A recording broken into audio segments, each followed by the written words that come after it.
Good morning. In this video, we'll continue with the topic subject-verb agreement. So yesterday, in the previous video, we read a basic rule that for a singular subject, we use a singular verb, and for a plural subject, we use a plural verb. And we were discussing about the subject and verb in number and person. So we'll continue with the same. So the next rule that we are going to study today is that if the given noun looks like a plural, that means it ends with an S, but it is singular, then we use a singular verb. Example, like we can take this. Economics is my favorite subject.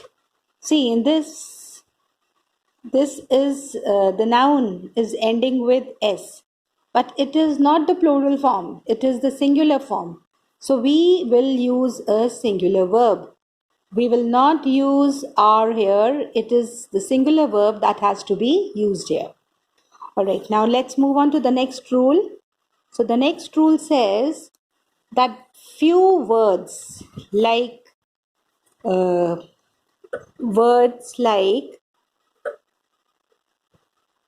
audience, family,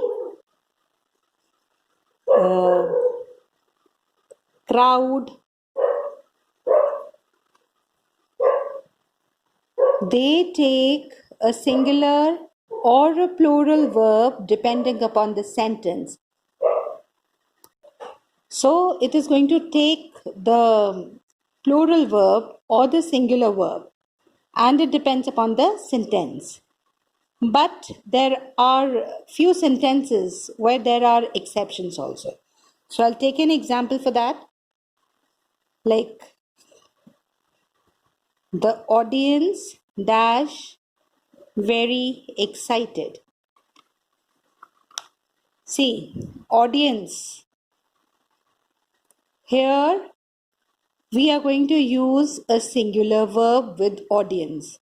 And it is because audience is a plural subject.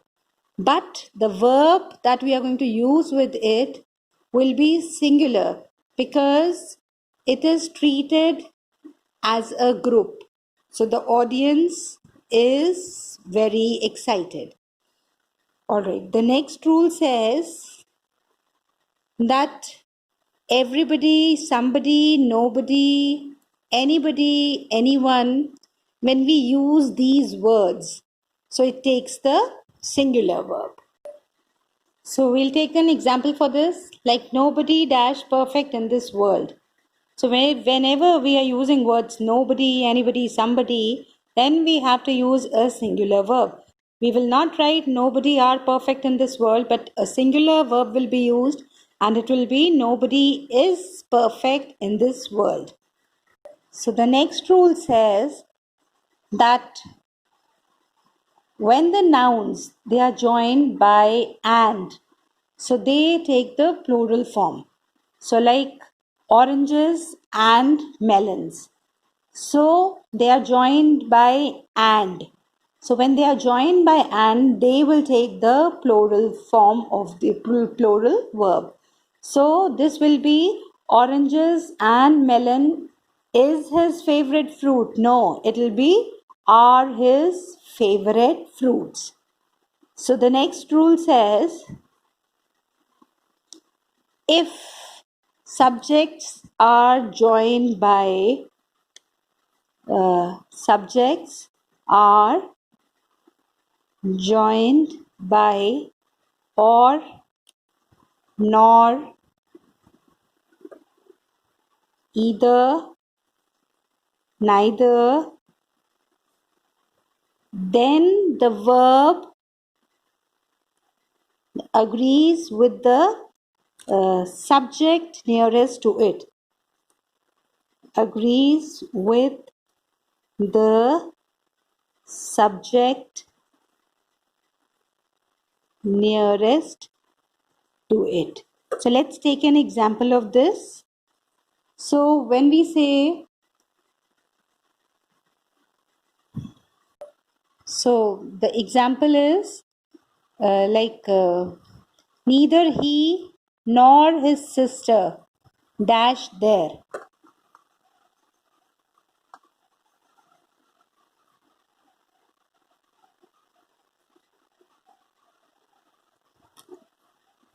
So what will we write here? It will not be were, it will be was. The next rule says that title of book, story, play, even though plural, but they always take the singular verb.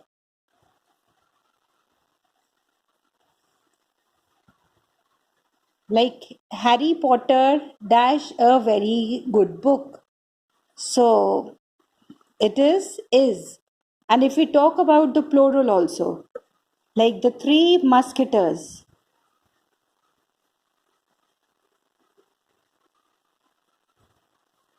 So although it is the plural that we are using, but we are going to use a singular verb with this.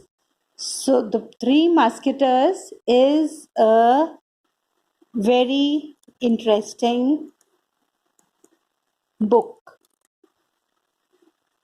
All right. The next rule says when the plural noun comes between a singular subject and its verb, the verb always agrees with the singular subject.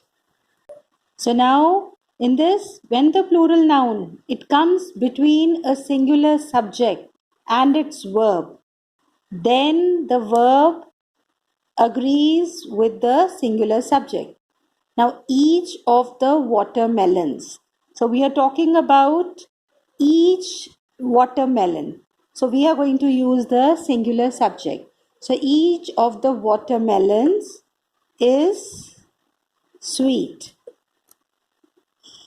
Now let's move on to the next one. So next rule says words that are joined to singular subject by with as well as the verb should therefore be put in singular there. So the words that are joined by with as well as, so we use the singular verb with it. So in this sentence, the Prime Minister with his cabinet colleagues. So in this we are using with. So the Prime Minister with his cabinet colleagues dash supposed to be present. In this it will be is supposed to be present.